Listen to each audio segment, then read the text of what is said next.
What's going on, guys? Diamond Flame 2 coming back with another video. So today, we are talking about the clash that just happened literally 5 minutes ago.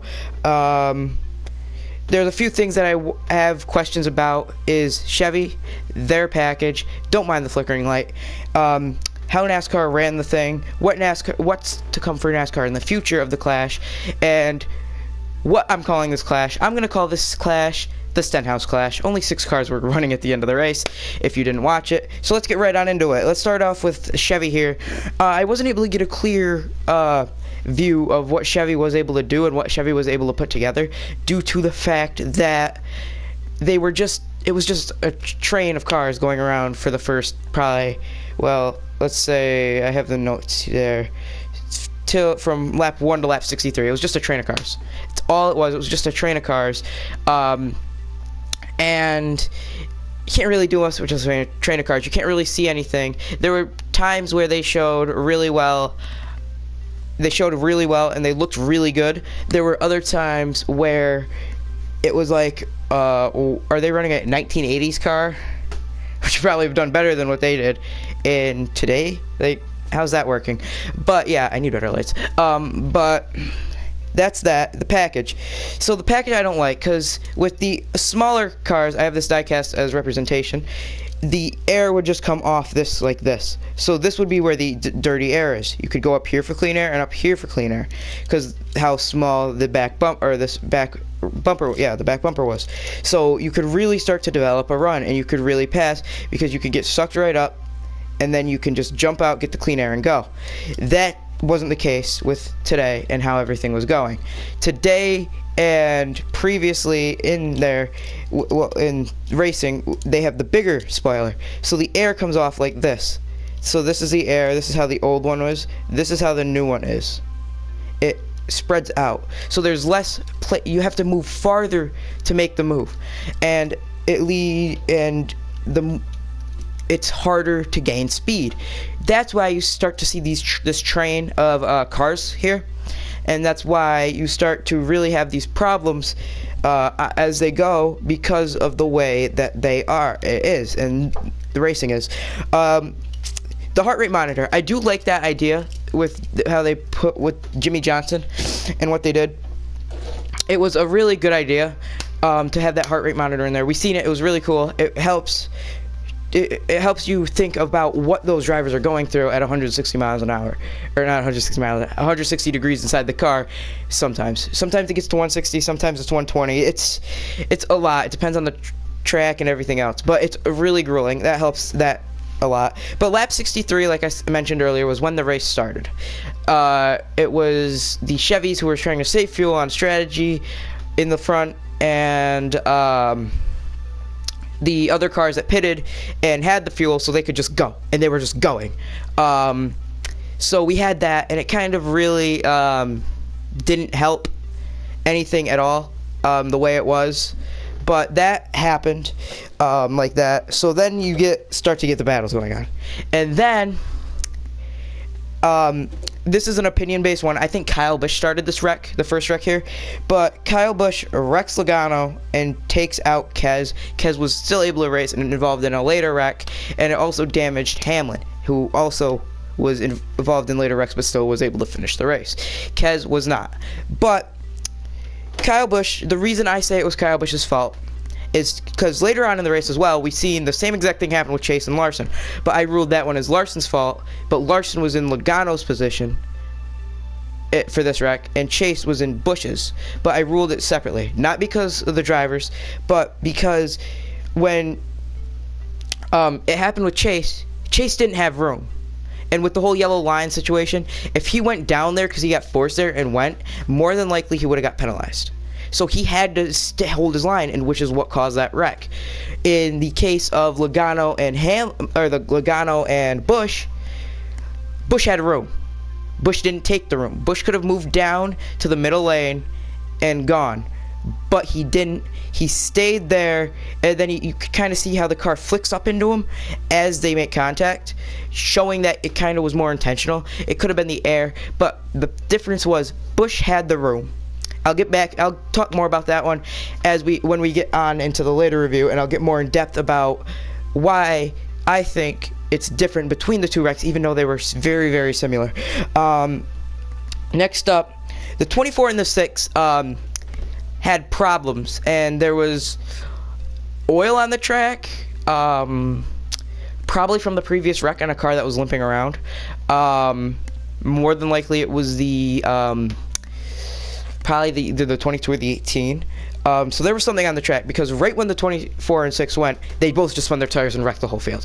There was 10 cars in that. I ruled that one as more of a racing deal, but in the end, because I'm doing a tally for this year, which I will get into later, I gave those to the 6 car because he was the first one to start spinning. And so yes. So that brings me to my next case about the track prep. Was there something that NASCAR should have checked for after that wreck that they didn't check for, like oil or whatever? Because right when they went, those two spun. It was just those two, and it just caused the whole field to stack up. Does that kind of affect the way NASCAR runs their stuff? Is it like that? I don't know for a fact. But then we get into this, and Hamlin loses his tire and wrecks the field, which was 11 cars. So Chase and Hamlin were battling, and Chase was all over the back bumper, and it cut a tire down. I don't know if it was his tire. I don't know what it was. I don't know if it was something else, if he just lost it, if it was Chase got him loose. But I gave those 11 cars wrecked there to Denny Hamlin because of the fact that it was his car that lost it. If Chase would have wrecked him more and Chase cut across his quarter panel, then I would have gave them to Chase. I was 50-50 on that one, but I gave him to Hamlin due to the fact that he was the one that spun in front of the field and Chase wasn't touching him at the time of the wreck, which can be argued. If you want to argue that in the comments, feel free. And Larson and Chase wreck then after it's the first green light checkered. So this is where it comes into play. They were on the bottom of the track through the corner. Larson came down to block, just exactly like Logano came down to block Busch. Busch and Logano were at the top. Those two were at the bottom. Chase, with the way the rules are in NASCAR, can't go below that yellow line or he'll get penalized. They said it last year, you can't go below the yellow line or you'll get penalized. No exceptions, no buts. So he had to hold his line. There is nothing Chase could do to not hold that line. Chase had to hold that line. If Chase didn't hold that line, he would have gotten penalized and would have lost the race. He was going for the race win at this time. And yes, there's only 6 cars. It would have been easy to make it back if there was a caution, but you can't do that. That's not how racing works. You need to capitalize on every opportunity possible. So he did that, but he could have gone below the yellow line, but like I said, he would have been penalized. Larson came down too far. Chase had no room. Chase just held his line. Larson's fault. But on the other hand, like I said, with the Busch and Logano case, Busch had the room to go down. Busch could have moved down. It wasn't like he was there. He had the whole middle lane. He had half a lane, or he had a whole lane and a half between the next car, which I think was Denny Hamlin at the time. Because he had the damage. But he didn't, and he stayed right on his quarter, and then it ended up costing them the race. So then we're gonna get down to the later part of the race where Eric Jones, Jonesy boy, wins this race. Eric Jones won this race based off of there was only six cars in the race, 5 cars on the lead lap. It really wasn't much of a race. It was more of a Stenhouse Bowl. If Stenhouse could ever run race, I feel like that's what, if Stenhouse could have infinite power to wreck cars with no repercussions, I feel like that's what it would be.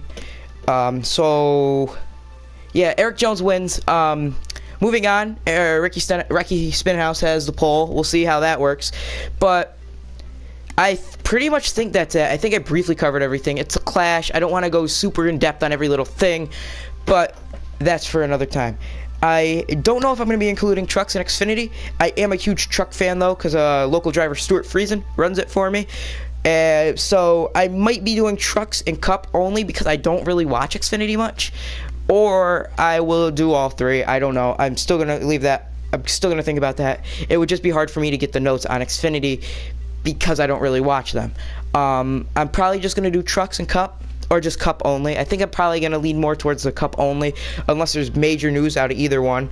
I might do overviews of who won the race, but I don't think I'm gonna go in depth as I do with cup, just because of the fact that they're the lower series.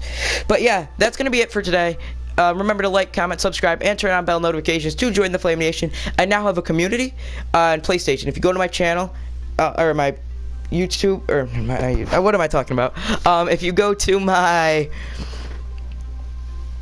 if you go to my page, my Diamond Flame 2 on PlayStation, exactly how it's spelled, on my YouTube channel on my PlayStation. Or just look up Diamond Flame 2 in the community tab. There will be the official Diamond Flame 2 community for the Flame Nation. It's on anybody, always allow, or anybody can join. So if you have a PlayStation and you want to join that, feel free to join that as well. Like I said, like the video, it only takes 0.5 seconds. Over 50% of you that watch these videos are not subscribed, so I would appreciate you doing that. That also takes 2 seconds. You can also change your mind. It's just a button. Turning on bell notifications is the same thing. And remember to comment. Let me know what you think of the video. Let me know if I know my lighting needs work, so don't comment on any of that. But other than that, like, if you want to talk about something that I talked about, or you want to talk about something, or you have questions about something about racing, feel free to let me know as well. But yeah, as always, I will see you guys in the next one. Peace out, Flame Nation.